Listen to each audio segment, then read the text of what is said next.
सल्लल्लाहु अलैहि वआलिहि वसल्लम की पैदाइश से सिर्फ 2 दिन पहले यमन का बादशाह अबरा हाथियों की फौज लेकर माज़अल्लाह काबा गिराने के लिए मक्का पर हमलावर हुआ था। उसका सबब यह था कि अबरा ने यमन के दारुल हुकूमत सिनआ में एक बहुत ही शानदार और आलीशान गिरजा घर बनाया और ये कोशिश करने लगा कि अरब के लोग बजाय खाना काबा के यमन आकर उस गिरजा घर का हज किया करें। जब मक्का वालों को यह मालूम हुआ तो कबीला कनाना का एक शख्स गैज़ो गजब में जल भुन कर यमन गया और वहां के गिरजा घर में पाखाना करके उसको नजासत से लथपथ कर दिया। जब अबरा ने यह वाकया सुना तो वो तैश में आ गया और खाना काबा को माज़अल्लाह गिराने के लिए हाथियों की फौज लेकर मक्का पर हमला कर दिया और उसकी फौज के अगले दस्ते ने मक्का वालों के तमाम ऊंटों और दूसरे मवेशियों को छीन लिया। उसमें तकरीबन 200 या 400 ऊंट हजरत अब्दुल मुत्तलिब रजी अल्लाह ताला अन्हो के भी थे। आप इमामुल अंबिया जनाबे मुहम्मदुर रसूलुल्लाह सल्लल्लाहु अलैहि वसल्लम के दादा थे। हजरत अब्दुल मुत्तलिब रजी अल्लाह ताला अन्हो को उस वाकया से बहुत दुख और रंज पहुंचा।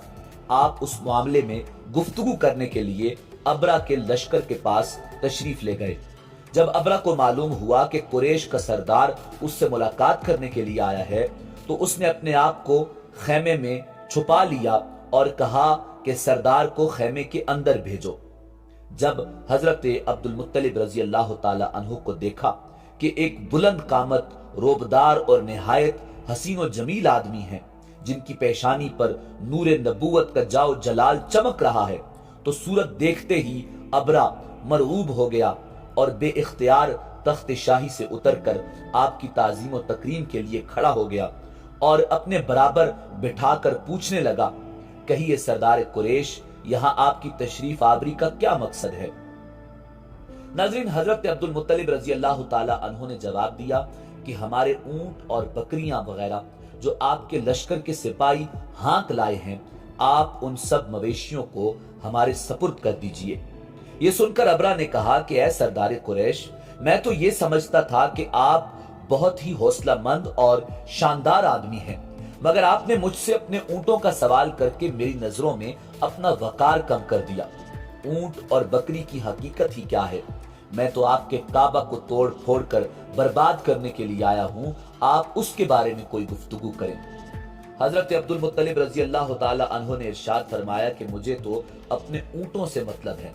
काबा मेरा घर नहीं, बल्कि वो अल्लाह रब्बुल इज्जत का घर है। वो खुद अपने घर को बचा लेगा, मुझे काबा की फिक्र नहीं। ये सुनकर अबरा अपने फिरौनी लहजे में कहने लगा, ऐ सरदार मक्का, सुन लीजिए, मैं काबा को गिराकर उसकी ईंट से ईंट बजा दूंगा और माज़अल्लाह रूए जमीन पर काबा का नामो निशान मिटा दूंगा, क्योंकि मक्का वालों ने मेरे गिरजा घर की बड़ी बेहुरमती की है। इसलिए मैं उसका इंतकाम लेने के लिए काबा को मिस्मार कर देना जरूरी समझता हूँ और हाथियों का लश्कर लेकर आया हूँ। हजरत अब्दुल मुत्तलिब रजी अल्लाह ताला अन्हु ने फरमाया, आप जाने और खुदा जाने, आपसे सिफारिश करने वाला मैं कौन हूँ।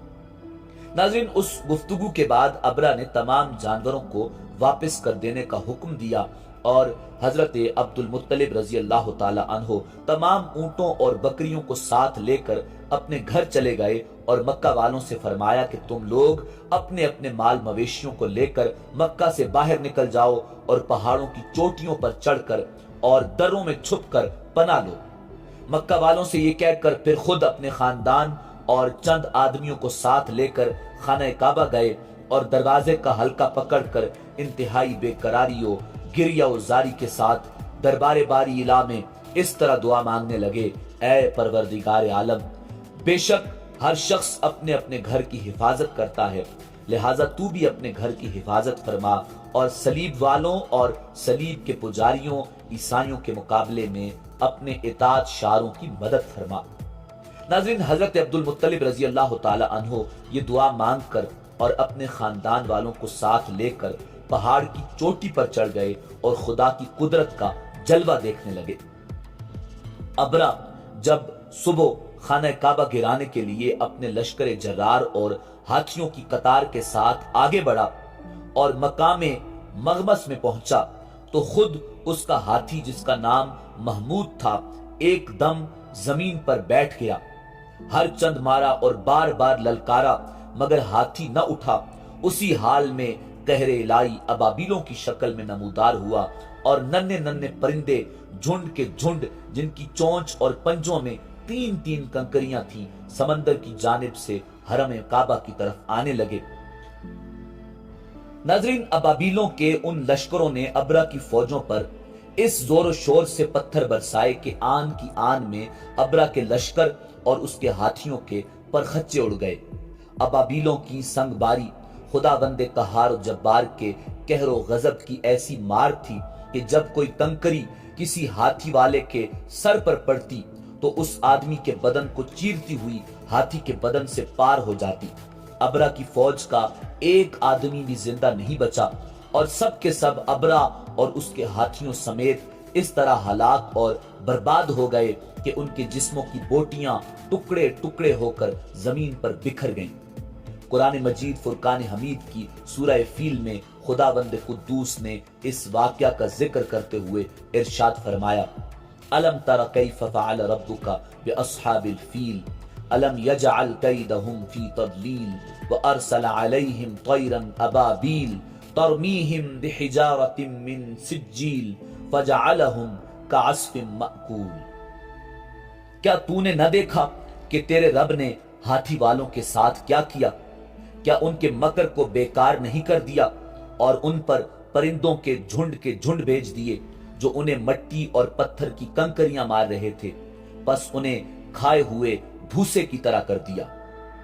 ناظرین، جب ابرا اور اس کے لشکر کا یہ انجام ہوا تو حضرت عبد المطلب رضی اللہ تعالی عنہ پہاڑ سے نیچے اترے اور اللہ رب العزت کا شکر ادا کیا۔ ان کی اس کرامت کا دور دور تک چرچا ہو گیا اور تمام اہل عرب ان کو ایک خدا رسیدہ بزرگ کی حیثیت سے قابل احترام سمجھنے لگے۔